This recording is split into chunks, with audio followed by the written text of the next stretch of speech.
Hello friends, રીપી e learning હબમાં તમારું સ્વાગત છે। આપણે દ્વિઘાત સમીકરણને લગતા 1 થી 25 સુધી એમસીક્યુ જોયેલા હતા। હવે 26 નંબરથી શરૂઆત કરીએ। સમીકરણ x² - a - 2x - a - 1 = 0 ના બીજોના વર્ગોનો સરવાળો ન્યૂનતમ હોય તો એનું મૂલ્ય શોધો। હવે મિત્રો, આ તો વર્ગોનો સરવાળો ન્યૂનતમ કીધો છે, તો આવું તો આપણે વિકલિતના ઉપયોગોમાં આવી ગયેલું છે। વર્ગોનો સરવાળો ન્યૂનતમ એટલે કોઈ વિધેય અથવા તો એમ તમને મેથડ એની શીખવાડી દઉં, પછી આપણે ભણવાના જ છીએ સંબંધ અને વિધેયના ચેપ્ટરમાં। તો આપણે કોઈ પણ વિધેય આપેલું હોય, ધારો કે f ઓફ x, ન્યૂનતમ કે મહત્તમ માટેની આ રીત છે। ન્યૂનતમ કે મહત્તમ શોધવા માટેની રીત છે। fx તમને આપેલ છે, ના ભણ્યા હોય તો પણ આ મેથડથી આગળ વધીએ એટલે એની ન્યૂનતમ કે મહત્તમ કિંમત મળી જાય। તો પહેલું સ્ટેપ f' શોધો, એનું વિકલન શોધવાનું। બીજું સ્ટેપ પાછું વિકલન શોધો, f" શોધો। પછી ત્રીજું સ્ટેપ f' ને 0 લ્યો, f' બરાબર 0 લેતા તમને x ની કિંમત મળે। આ x ની કિંમત f' માં જો f' પહેલા શોધવાનું, f" શોધવાનું, ફરી પાછું f' માં આગળ વધવાનું, એને 0 લેવાનું, એની કિંમત મળે f" માં મૂકવાની, x ની કિંમત f" માં મૂકો। અને હવે નોંધ કરો કે જો f" ની કિંમત >0 તો f હોય ને એ ન્યૂનતમ હોય, અને f" ની કિંમત <0 હોય તો f મહત્તમ હોય। ઊંધું છે, f" ધન આવે તો f ની આ ન્યૂનતમ હોય, અને f" ઋણ આવે તો અહીંયા f મહત્તમ હોય। એટલે તમારે આ 4 સ્ટેપ હોય ગમે તે દાખલામાં, ન્યૂનતમ ને મહત્તમ અને વિધેયની વાત હોય ત્યારે। fx એટલે રકમમાં આપેલું જ હોય, તમારે એનું પહેલું વિકલન શોધવાનું, બીજું વિકલન શોધવાનું, પછી પહેલું વિકલન 0 લેવાનું। 0 લઈને દ્વિઘાત સમીકરણ મળે કે એક ઘાતવાળું મળે, તમને x ની કિંમતો મળે એ શોધીને પાછી f" માં મૂકે। f" માં ખાલી ચેક કરવા માટે મૂકવાની કે f" નો જવાબ ધન આવે તો આપણને ખબર પડે કે એ કિંમતો આગળ ન્યૂનતમ હશે f, અને f" નો જવાબ ઋણ આવે તો ખબર પડે કે x એ f" ઋણ આવે તો x ની એ કિંમત આગળ f મહત્તમ હશે। તો આપણે અહીંયા જોઈએ તો રકમમાં આપેલું છે બીજોનો વર્ગોનો સરવાળો ન્યૂનતમ થાય, તો બીજોના વર્ગોનો સરવાળો એ આપણું વિધેય છે। તો પહેલા આપણે આ સમીકરણ ઉપરથી બીજો કેવા મળે છે એ જોઈ લઈએ। x² - a - 2x - -1 બી છે, -1 બરાબર 0। તો આ આપણો b છે, a બરાબર 1 કેપિટલ B, એટલે પેલા કન્ફ્યુઝન ન રહે એટલે કેપિટલ રાખ, અને c એટલે -a - 1। બે બીજોના વર્ગોનો સરવાળો ન્યૂનતમ એટલે વિધેય આપણને રકમમાં નથી આપ્યું, આપણે બનાવવાનું। તો આપણે કેવું બનાવીએ, f ઓફ a એટલે બે બીજોના વર્ગોનો સરવાળો। બે બીજ આલ્ફા અને બીટા ધાર્યા હોય,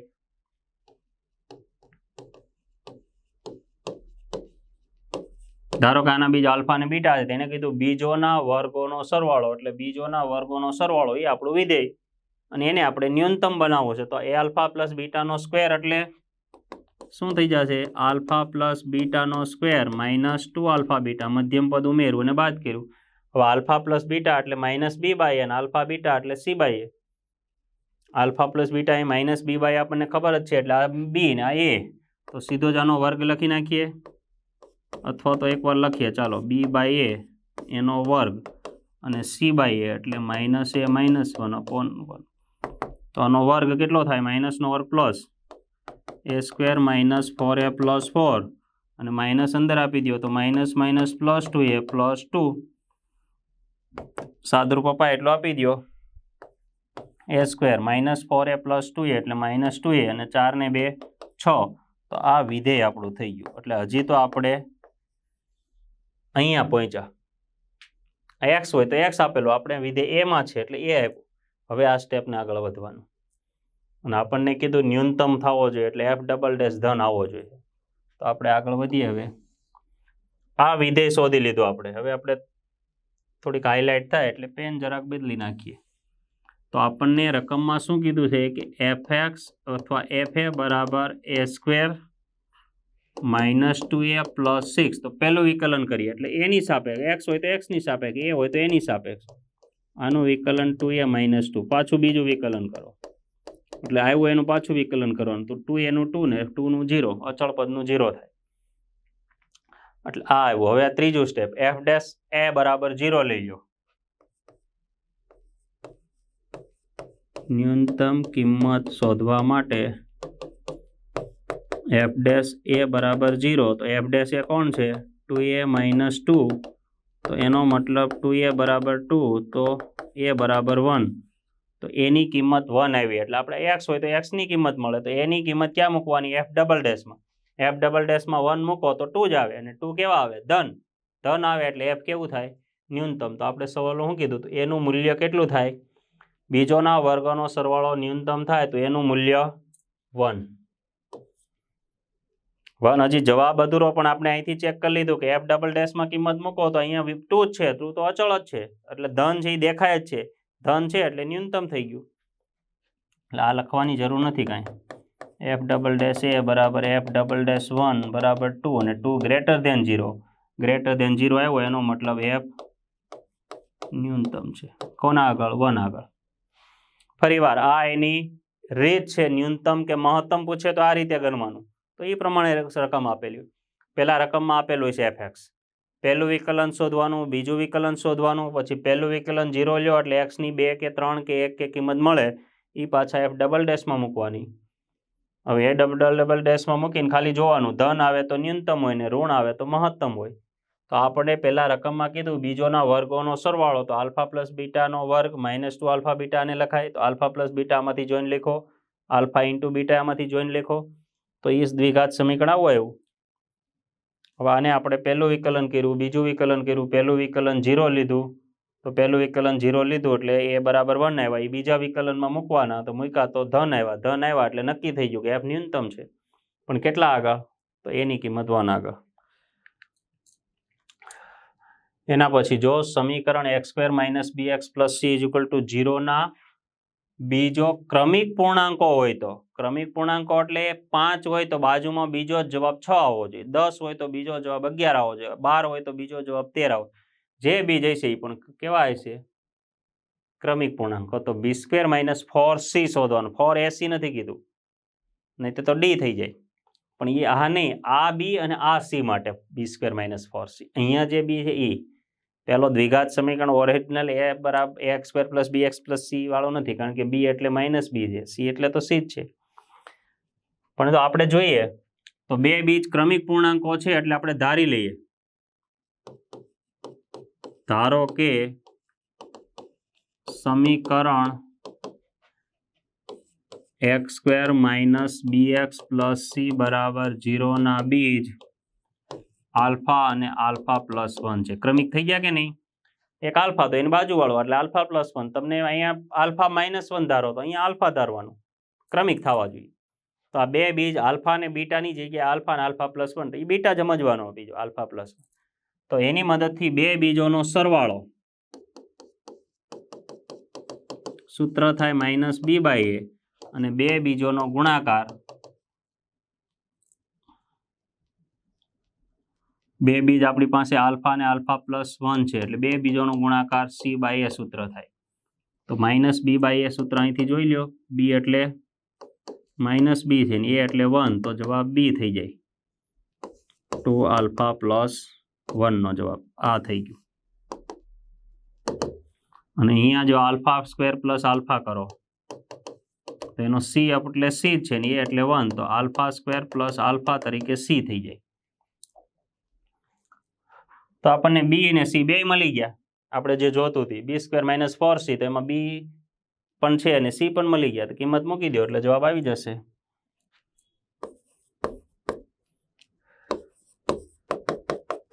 તો b ની કિંમત 2 આલ્ફા પ્લસ 1 નો સ્ક્વેર ને 4, c ની કિંમત α² પ્લસ આલ્ફા. આનું વિસ્તરણ કરો એટલે 4 α² પ્લસ 4 આલ્ફા પ્લસ 1 અને માઇનસ અંદર આપી દો -4 આલ્ફા સ્ક્વેર -4 આલ્ફા, એકદમ simple. 4 alpha square cancel, +4 alpha cancel, +4 એટલે 1, +4 આલ્ફા સ્ક્વેર -4 આલ્ફા સ્ક્વેર ને +4 આલ્ફા અને -4 આલ્ફા તે ખાલી 1. આનો આન્સર 1. એકદમ સિમ્પલ છે. આના બે બીજ ક્રમિક પૂર્ણાંક હોય એટલે એક આલ્ફા ધાર્યું તો બીજું આલ્ફા +1 ધારવું પડે. પછી બે બીજોનો સરવાળો શોધ્યો તો આ આવ્યો, બે બીજોનો ગુણાકાર શોધ્યો તો આ આવ્યો. પછી આમાં કિંમત કીધી હતી b² - 4 હશે તો b આર્યા અને c પણ આર્યા, કિંમત મૂકી દીધી ને સાદુરૂપ આપ્યો તો 1. એના પછી દ્વિઘાત સમીકરણ અને ત્રિકોણમિતિ વાળું છે મિક્સ કરેલું. જો દ્વિઘાત સમીકરણ x² + bx + q = 0 ના બીજ tan 30 અને tan 15 હોય તો 2 + q - p નું મૂલ્ય કેટલું? એના બીજ બે આપેલા છે અનુક્રમે, એટલે પહેલા a અને પછી b. એનો જો કે અનુક્રમનો આમાં કોઈ મહત્વ છે નહીં. પહેલું આને આલ્ફા લ્યો તો પહેલું બીટા લેવું પડે, પહેલાને બીટા લ્યો તો આને આલ્ફા લેવું પડે. બે એકાબીજા આલ્ફા બીટામાં કરી શકાય. હવે અહીંયા શું કીધું છે? અહીં આલ્ફા તરીકે આપણે tan 30. હવે તમને એમ થાય કે tan 30 ની જાણીતી કિંમત છે, મૂકી દો. પણ tan 50 થોડાક અઘરા છે. જાણીતી એ બી જાણીતી હોય પણ એની કિંમત એમ કે આ સમીકરણના બીજ આટલા હોય તો આનો જવાબ કેટલો? તો આપણે એની કિંમત જાણીતી કિંમત મૂકીને નથી કરવાનું. તો આપણે બે બીજોનો સરવાળો અને બે બીજોનો ગુણાકાર એ રીતે શોધીએ. તો આપણી પાસે સમીકરણ છે x² + px + q = 0. એના બીજ આલ્ફા અને બીટા છે, પણ આલ્ફા એટલે tan 30, બીટા એટલે tan 15. તો આપણે આલ્ફા પ્લસ બીટા કેટલા થાય? -b/a સૂત્ર એટલે -p/1 તો -p. અને બીજું આલ્ફા ઇન્ટુ બીટા કેટલા થાય? c/a સૂત્ર, c એટલે q અને a એટલે 1. તો આ થઈ ગયું q. કોણ? Alpha beta. હવે આપણે શોધવાનું છે આની કિંમત. તો આલ્ફા પ્લસ બીટા એટલે યાદ છે tan 30 + tan 50. આને લખવાની કંઈ જરૂર નથી પણ લખીએ આપણે. tan 30 + tan 15 બરાબર -p. અને આ જે છે tan 30 × tan 15 બરાબર q. આ બેનો ઉપયોગ જ્યાં કરવો અહીંયા કરી શકો. પણ હવે આપણે આ યાદ રાખવાનું, અથવા તો તમને ખબર હોય 30 અને 15 તો બેનો સરવાળો કરો તો કેટલા થાય? 45. તો એનો ઉપયોગ કરીને આપણે આનો જવાબ લાવીશું. tan 45 tan 45. તો tan 45 ને હું આવું લખી શકું 30 + 15, અથવા તો ઉભા રહો પછી કિંમત મૂકવા વાળું. tan 45 = tan 30 + 15. 45 એટલે 30 + 15 લખાય, એમાં કોઈ લોજિક છે નહીં હજી. પણ 45 ને 30 + 15 લખ્યું. પણ આનું tan આલ્ફા પ્લસ બીટા વાળું સૂત્ર મૂકીએ તો એ થઈ જાય tan આલ્ફા + tan બીટા અને 1 - tan alpha × tan beta. tan alpha + tan beta 1 - tan alpha tan beta. તો આ બે કિંમત તો આ રહી. tan આલ્ફા + tan બીટા એટલે 30 ને 15 એટલે -p ને 30 × 50 10 એટલે q. તો બેની કિંમત અહીં મૂકી દો. ઉપર સરવાળો એટલે -p, નીચે બેનો ગુણાકાર એટલે q. tan 30 × tan 15 અને tan 45 તો 1 છે જ. tan 45 1 થાય. તો આનો મતલબ આને આ બાજુ લાવો તો 1 - q = -p. હવે નજીક છીએ પણ નજીક એટલા બધા નહીં. અહીંયા કીધું 2 + q - p એટલે q ને પહેલી બાજુ લઈ જઈએ આપણે ખાલી. તો 1 = q - p. તો બે બાજુ 2 ઉમેરો, કારણ કે 2 + q - p ની જરૂર છે. તો 2 ઉમેરો એટલે અહીંયા થઈ જાય 3, અહીંયા થઈ જાય 2 + q - p. એટલે જવાબ કેટલો આવે? 3. આલ્ફા બીટા ના ધારો ને direct tan alpha + tan beta tan 30 + 15 લખો તો પણ વાંધો નથી. આલ્ફા બીટા કંઈ ધારવાની એવું જરૂર નથી. બે બીજોનો સરવાળો -b/a એટલે -p, બે બીજોનો ગુણાકાર c/a એટલે q. એની કિંમત સીધી આમાં મૂકી દેવાની. પણ આ યાદ રાખવાનું, અથવા આપને મગજમાં આવવું જોઈએ કે શું છે. tan 45 એટલે tan 30 + 15 પછીનું સૂત્ર મૂકો તો જે હતું એ જ જવાબમાં બેઠું જરૂર હોય. જો સમીકરણ x² - 2mx + m² - 1 ના બંને બીજના મૂલ્ય -2 કરતા વધુ અને 4 કરતા ઓછા હોય તો એમનું મૂલ્ય બધા જ મૂલ્ય કેટલા હશે, કોની વચ્ચે હશે? -2 અને 0 ની વચ્ચે, -1 અને 3 ની, m 3 કરતા મોટો કે 1 અને 4 ની વચ્ચે. તો આ સમીકરણના બીજના મૂલ્ય -2 કરતા મોટા અને 4 કરતા નાના છે.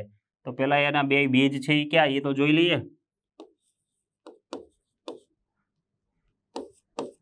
x² - 2mx + m² - 1 બરાબર 0. તો આ 1 ને સામે લઈ જાય. એવું શું કામ? તો આ મને પૂર્ણવર્ગ પદાવલી દેખાય છે. x - m એનો સ્ક્વેર ને સામેની બાજુ માઇનસ હતા એ પ્લસ. આનું વર્ગમૂળ x, આનું વર્ગમૂળ m. તો આનું વર્ગમૂળ કાઢીએ તો x - m બરાબર +or-1 થાય. એકવાર +1 ને એકવાર -1. તો બે કમ્પેર કરીએ આપણે. તો x - m બરાબર 1 અથવા x - m બરાબર -1. તો x થઈ ગયા, m સામે જાય એટલે m+1 ને અહીંયા x થઈ ગયા m-1. આ બીજ એવા. તો મિત્રો બરાબર ધ્યાન રાખજો, તમને કન્ફ્યુઝન બી હોઈ શકે કે આ એમમાં દ્વિઘાત સમીકરણ છે કે એક્સમાં છે. તમારે જેમાં કરવું એમાં બની શકે એમ છે, પણ આપણે અહીંયા એક્સમાં લાવીએ એમની કિંમત શોધવાની. જો આ એમ અહીંયા લખો ને x² અહીંયા લખો તો આ બીજ એ સમીકરણ બની જાય. તમે આને એમમાં દ્વિઘાત સમીકરણ સમજો તો પણ ચાલશે, એક્સમાં દ્વિઘાત સમજો તો પણ ચાલશે. આપણે એક્સમાં સમજ્યું, આ દ્વિઘાત સમીકરણ એક્સમાં છે. પછી એને શું કીધું? આના બંને બીજના મૂલ્ય -2 કરતા વધુ અને 4 કરતા ઓછા છે. બે બીજના મૂલ્ય -2 અને +4 ની વચ્ચે છે. તો આપણે પાસે બીજ આ આવી ગયા. એક બીજ છે m+1 ને બીજું બીજ છે m-1. હવે એ એમ કે છે કે આ બેની કિંમત -2 અને 4 ની વચ્ચે છે.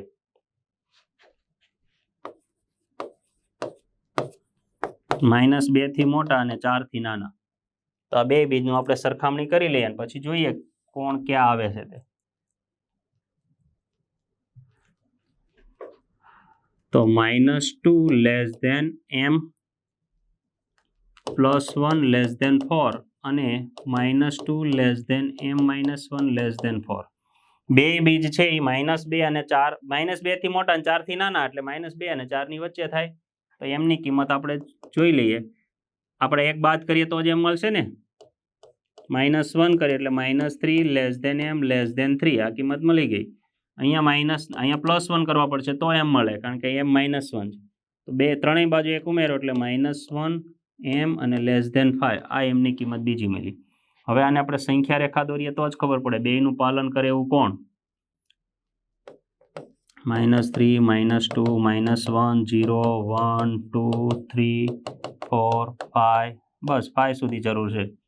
આ કિંમત કઈ કીધી? એમની કિંમત -3 અને +3 ની વચ્ચે અહીંયા કીધી. આ એમ છે. અથવા બીજી જગ્યાએ શું મળ્યું? બીજું બીજ હતું એ પણ આની વચ્ચે છે એટલે અને થયું. એનો મતલબ -1 અને +5 ની વચ્ચે છે. તો -1 અહીંયા છે અને +5 અહીંયા છે, આની વચ્ચે છે. આ પણ એમ છે. તો બેયનું પાલન કરે એવો જોઈ લ્યો. બેયનું પાલન કરે એ આપણો જવાબ છે. -3 અને +3 ની વચ્ચે, બીજા એમ કે -1 ને 5 ની વચ્ચે. તો બેયનું પાલન કરે એવો આ એટલો ભાગ આવે કે નહીં? આ -1 આમાં નથી એટલે આ જવાબમાં નહીં આવે. આ 3 આમાં નથી એટલે આ જવાબમાં નહીં આવે, પણ વચ્ચે વાળું બધું જ આવશે.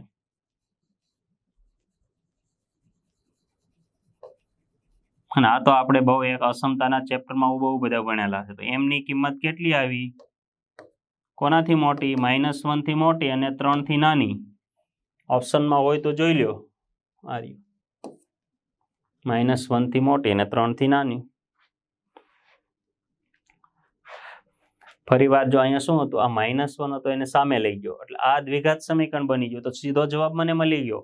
x - m નો વર્ગ 1 તો x - m કેટલા થઈ જાય? +or-1 વર્ગમૂળ લીધું. તો m ને સામે લઈ ગયા એટલે એક +1 ને એકવાર માઇનસ હતું તો m-1.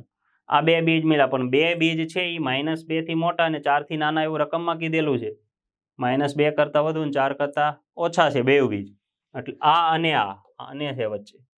તો આ પણ 2 અને -2 અને 4 ની વચ્ચે, આ પણ -2 અને 4 ની વચ્ચે. તો આના ઉપરથી એક બાદ કર્યો એટલે m મળ્યો આ બે, આમાં એક ઉમેરો એટલે આમાં એમ મળ્યો -1 ને 5. તો આ જે અહીં આકૃતિમાં દર્શાવેલું ઉપર, આ જે આકૃતિમાં નીચે, તો બેમાં કોમન હોય એવું કેટલું? તો -1 અને +3 ની વચ્ચેની કિંમત.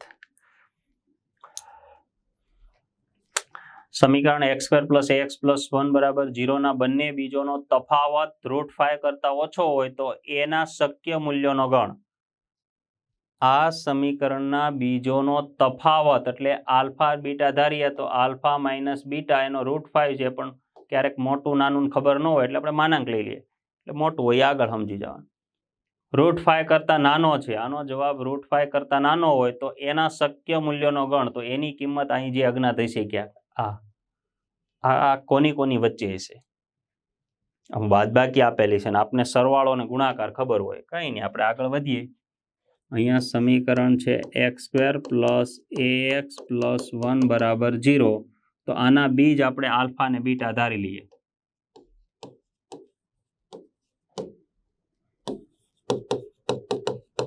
તો આપણને આટલી ખબર પડે, આલ્ફા બીટા એટલે -b/a સૂત્ર પ્રમાણે, -b એટલે a ને a એટલે કેપિટલ એનો એટલે x² નો સહગુણક એટલે -a થાય. અને આલ્ફા * બીટા કરીએ એટલે સૂત્ર c/a સૂત્ર પ્રમાણે c એટલે 1 ને a એટલે 1 એટલે 1 થાય. આપણને આટલી ખબર. અને હવે એને શું કીધું છે કે આલ્ફા માઇનસ બીટા બે બીજોનો તફાવત √5 કરતા ઓછો છે. તો પહેલા બે બીજોનો તફાવત તો શોધી લઈએ, પછી √5 કરતા ઓછો તો કેટલો આવશે એના પ્રમાણમાં એ શોધી લઈએ. તો હું તમને આલ્ફા માઇનસ બીટા એનો વર્ગ કરું તો કેટલા થાય? α² - 2α બીટા + β², પણ એને પ્લસમાં કન્વર્ટ કરવો હોય તો સાબિતી આપી દઈએ ભેગી. α² - 2α બીટા + β², આનો વર્ગ આ થાય, પણ આપણે એને પ્લસમાં કન્વર્ટ કરવો હોય તો 2α બીટા + β² - 4α બીટા લખાય, એટલે આ થઈ ગયો. તો આ આપણે આવડે તો ડાયરેક્ટ જ લખવાનું હોય. આની જગ્યાએ આની કિંમત ને આની કિંમત તો અહીંયા આપેલી છે, આ -a છે ને અહીંયા 1 છે. તો આલ્ફા માઇનસ બીટાનો વર્ગ એ બરાબર -a નો વર્ગ -4 × 1 એટલે a² - 4 થયા. કોણ? આલ્ફા માઇનસ બીટાનો વર્ગ. તો એને આલ્ફા માઇનસ માનાંકમાં લખો એટલે ધન કિંમત જ આવે. કેટલા થઈ જાય? વર્ગમૂળ. બે બાજુ વર્ગમૂળ લીધું, પણ રકમમાં એમ કીધું કે આલ્ફા માઇનસ બીટા બેનો તફાવત √5 કરતા ઓછો છે. આલ્ફા માઇનસ બીટાનો તફાવત છે √5 કરતા ઓછો છે, તો આલ્ફા માઇનસ બીટાની જગ્યાએ શું લખાય? a² - 4 < √5. બે બાજુ વર્ગ કરો તો a² - 4 < 5. તો 4 ને ઓલી બાજુ લઈ જાઓ તો a² < 9. તો કોઈ પણના વર્ગની કિંમત 9 થી ઓછી, તો એ સંખ્યા કઈ હોઈ શકે? તો માઇનસ અને પ્લસની વચ્ચે. અસમતાનું સામાન્ય નોલેજ છે. કોઈ પણ સંખ્યાનો વર્ગ હોય એ 9 થી ઓછો હોય તો એ -3 ને +3 ની વચ્ચે. કોઈ પણ સંખ્યાનો વર્ગ 25 થી ઓછો તો એની કિંમત કઈ હોય? તો -5 અને +5 ની વચ્ચે. કોઈ પણ સંખ્યાનો વર્ગ, ધારો કે z² કહો કે z² ની કિંમત 10 થી નાની હોય તો એનો મતલબ શું થાય? વર્ગમૂળમાં -10 અને વર્ગમૂળમાં +10 ની વચ્ચે જ હોય z. કારણ કે વર્ગ કરીએ એટલે માઇનસનો વર્ગ એ પ્લસ થઈ જાય, એટલે આ -3 ને 3 ની વચ્ચે એવું કહે છે. ફરી વાર આપણે બે બીજોનો સરવાળો શોધી લીધો, બે બીજોનો ગુણાકાર શોધી લીધો, પણ રકમમાં તફાવતનો એટલે બાદબાકીનો આપેલો હતો. તો બે બીજોની બાદબાકી શોધવા ગયા, a² - 4 આવ્યું. આ તો એકદમ સિમ્પલ સૂત્ર છે, આનાથી ડાયરેક્ટ આ આવડે તો આ જ લખવાનું હોય, પણ મેં તમને વિસ્તરણ કરાવી દીધું. અહીંયા +2 ની જરૂર હતી એટલે -4 કરી દીધા. આ પૂર્ણ પદાવલીને -4α બીટા, આની જગ્યાએ -a અને આની જગ્યાએ 1. તો આ કિંમત આવી ગઈ, પણ આલ્ફા બીટાની કિંમત √5 કરતાં નાની છે એટલે આની જગ્યાએ મૂકી દીધું. પછી આનો વર્ગ કર્યો એટલે પેલી બાજુ લઈ ગયા તો 9, એટલે એની કિંમત -3 અને +3 ની વચ્ચે. એના પછી દ્વિઘાત સમીકરણો x² - 6x + a = 0 અને x² - 6cx + 6 = 0 નું એક બીજ સામાન્ય છે. અને પ્રથમ સમીકરણનું બીજું બીજ અને બીજા સમીકરણનું બીજું બીજ 4/3 ના ગુણોત્તરમાં હોય તો સામાન્ય બીજ ખાલી જગ્યા, તો બેયનું સામાન્ય બીજ. આ સમીકરણને બે બીજ મળશે, આ સમીકરણને બે બીજ મળશે, પણ એમાંથી એક બીજ સામાન્ય છે. બેયમાં ધારો કે બી આવતા હશે તો બેયમાં એક બીજ તૂટવું હશે. 5 આવતા, અહીંયા જે 4 આવતું હશે તો એકમાં 4 હશે ને આમાં પણ 4, પણ બીજા બે બીજનું પાછું કંઈક કાપેલું છે. તો બીજ પ્રથમ સમીકરણનું બીજું બીજ અને બીજા સમીકરણનું બીજું બીજ 4:3, 4:3 ના પ્રમાણમાં છે. એટલે એકને આપણે ધારો કે 4 આલ્ફા ધારીએ તો બીજાને 3 આલ્ફા ધારવું પડે. તો સામાન્ય બીજને આલ્ફા ધાર્યું હોય તો અહીં બીટા બીટામાં ધારી લે. એટલે 4:3, 4:3 ના પ્રમાણમાં હોય એટલે 4 આલ્ફા ટુ 3 આલ્ફા ધારવું પડે. અથવા અહીંયા આલ્ફાને આપણે કોમન બીજ ધારીએ તો અહીં બીટા રાખીએ. તો આપણે ધારી લઈએ, ધારો કે બંને સમીકરણોનું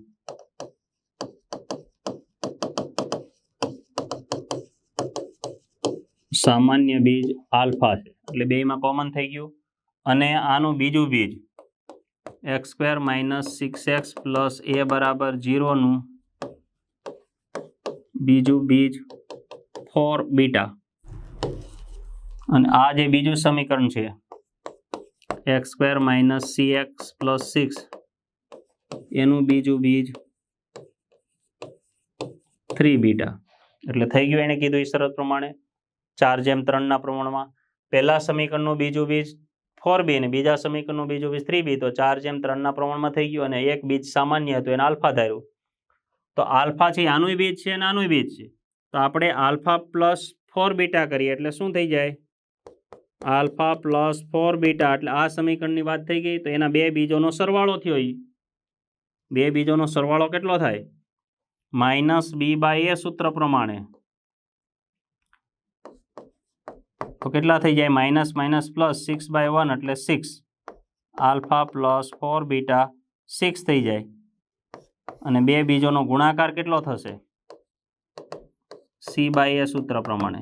c એટલે a એટલે 1, તો આલ્ફા બીટા એટલે 4 બીટા છે.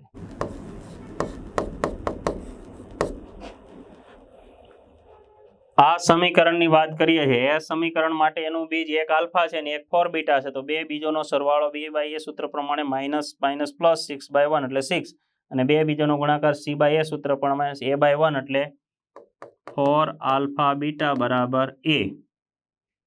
આનું. અને હવે બીજા સમીકરણની વાત કરીએ. એનું જરાક અલગ કલરથી કરીએ. એટલે બીજા સમીકરણની વાત કરીએ એટલે આની વાત કરીએ તો એનું એક બીજ આલ્ફા અને બીજું બીજ 3 બીટા. એટલે બે બીજોનો સરવાળો માઇનસ b/a સૂત્ર પ્રમાણે માઇનસ માઇનસ પ્લસ c/1 એટલે આલ્ફા પ્લસ 3 બીટા થાય c. અને બે બીજોનો ગુણાકાર કેટલો થાય? આલ્ફા બીટા બરાબર c/a સૂત્ર પ્રમાણે. c એટલે 6 છે અને a એટલે 1 છે. તો આલ્ફા ઇન્ટુ 3 બીટા. બે બીજોનો ગુણાકાર, એક બીજું બીજ 3 બીટા છે, 3 આલ્ફા બીટા. તો આલ્ફા બીટા બરાબર 2 થઈ ગયું. 3 આલ્ફા બીટા બરાબર 6. એ 6 ક્યાંથી આવ્યું? આ સમીકરણનો અચળ પદ 6, b એટલે -c છે અને a એટલે 1 છે. તો આટલી માહિતી આપણી પાસે આવી. અહીંયાથી એક જુઓ, એક અહીંયાથી જુઓ. આલ્ફા પ્લસ 3 બીટા બરાબર c. અને એના ઉપરથી આપણે જે શોધવાનું છે શું થાય? સામાન્ય બીજ એટલે આલ્ફા શોધવાનું. આ બધાનો ઉપયોગ કરીને તમને જેમ યોગ્ય લાગે એમ આલ્ફા શોધવાનું હોય તો કઈ રીતે શોધાય? લોપ કરીને ગમે તેમ કરવાનું. તો અહીંયા આલ્ફા બીટાની કિંમત 2 જે છે અહીંયા મૂકી દઈએ. આલ્ફા બીટા એટલે આ કેટલા થઈ જાય? a બરાબર 8. આલ્ફા બીટા બરાબર 2 છે અહીંયા મૂકી દઈએ તો a થઈ જાય 8. હવે એનો ઉપયોગ કરીને કંઈક સાદરૂપ આપી શકીએ. આની કિંમત આમાં મૂકીએ એટલે a 4 × 2 બરાબર a. તો a બરાબર 8 થઈ ગયા. એની કિંમત 8 નો ઉપયોગ કરીને આપણે જે કંઈ કરવું હોય એ કરી શકીએ.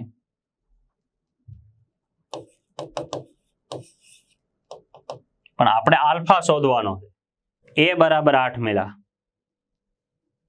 તો એની કિંમત 8 એટલે આ સમીકરણમાં 8 મૂકી દો અને પછી બીજ શોધીએ, ટ્રાય કરીએ.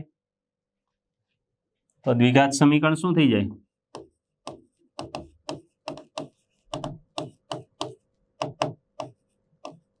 x² - 6x + 8 = 0, x - 4 અને x - 2 = 0. Therefore x = 4 અને x = 2. આ બીજ જ આવ્યું 4 અને 2 અને સમીકરણનું એક બીજ આલ્ફા ધારેલું તો 4 હોઈ શકે અથવા 2 હોઈ શકે. તો ક્યુ હોઈ શકે એ આપણે ચેક કરી લઈએ. તો જો આલ્ફા બરાબર 4 હોય તો શું થાય અને આલ્ફા બરાબર 2 હોય તો શું થાય? આલ્ફા બરાબર 4 હોય તો આમાં કિંમત મૂકો, બીટા કેટલા આવે? 4 મૂકો તો 4 પેલી બાજુ જાય એટલે બીટા બરાબર 4 + 4 બીટા બરાબર 6, તો 4 બીટા બરાબર 2, તો બીટા બરાબર 1/2. આ બીટાની કિંમત 1/2 અને આલ્ફાની કિંમત 4, તો 4:3 પ્રમાણમાં બીજ એને કીધા હતા, તો આમાં સેટ નથી થતા. એની આલ્ફાની કિંમત 4 આવી તો બીટાની 3 આવી જોઈએ, તો ન આવી એટલે આ શક્ય નથી. આ કિંમત કેમાં મૂકેલી છે મેં? આલ્ફા બરાબર 4 તો અહીંયા આ કિંમત અહીંયા મૂકેલી 4 4 + 4 બીટા બરાબર 6, તો બીટા બરાબર 1/2 એ ના આવી તો આલ્ફા 4 નો આવ્યો હોય તો આલ્ફા બરાબર 2 જ હોય ને. હવે તો પણ જોઈ લઈએ. જો આલ્ફા બરાબર 2 તો એ પાછા આમાં મૂકી દઈએ. 2 + 4 બીટા બરાબર 6, તો 4 બીટા બરાબર 4, તો બીટા બરાબર 1 એટલે પૂર્ણાંક થઈ ગયું બીજ. આલ્ફા 2 અને તો બીટા પણ 1, તો પૂર્ણાંક આવવું જોઈએ. 4:3 પ્રમાણમાં કીધું છે તો આ બીટા બરાબર 1 આવ્યું એટલે આલ્ફા બરાબર 2 કોમન બીજ એનું હોઈ શકે. Thank you. આલ્ફા બરાબર 2. હા, તો 4 બીટા ને 3 બીટા છે એટલે બીટા બરાબર 1/2 આવે તો આ અપૂર્ણાંક થઈ જાય. અપૂર્ણાંક હોય તો પ્રમાણમાં સેટ ન થાય, બીટા બરાબર 1 આવ્યો એટલે પ્રમાણમાં સેટ થશે. એટલે આલ્ફાનો સામાન્ય બીજ કયું થાય? 2. ફરીવાર જોઈ લ્યો, આ સમીકરણનું અને આ સમીકરણનું એક બીજ સામાન્ય હતું એ આપણે આલ્ફા ધાર્યું અને બીજા એમ કીધું પ્રથમ સમીકરણનું બીજું બીજ અને બીજા સમીકરણનું બીજું બીજ 4:3 પ્રમાણ હતું. એકનું 4 બીટા ધાર્યું ને એકનું 3 બીટા ધાર્યું.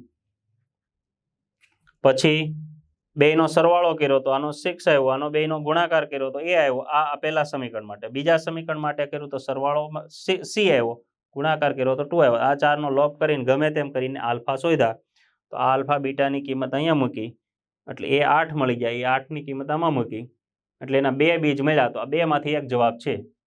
તો જો 4 છે અને 2 છે એટલે ડાયરેક્ટ નક્કી ન કરી શકાય, પણ આ 2માંથી જો અહીં 5 આવ્યો હોત તો 5 તો ઓપ્શનમાં નથી તો ડાયરેક્ટ સિલેક્ટ કરી નાખાય 2. પણ 4 અને 2માંથી નક્કી કરવું પડે એમ છે કે એમાં કયો જવાબ સાચો હશે.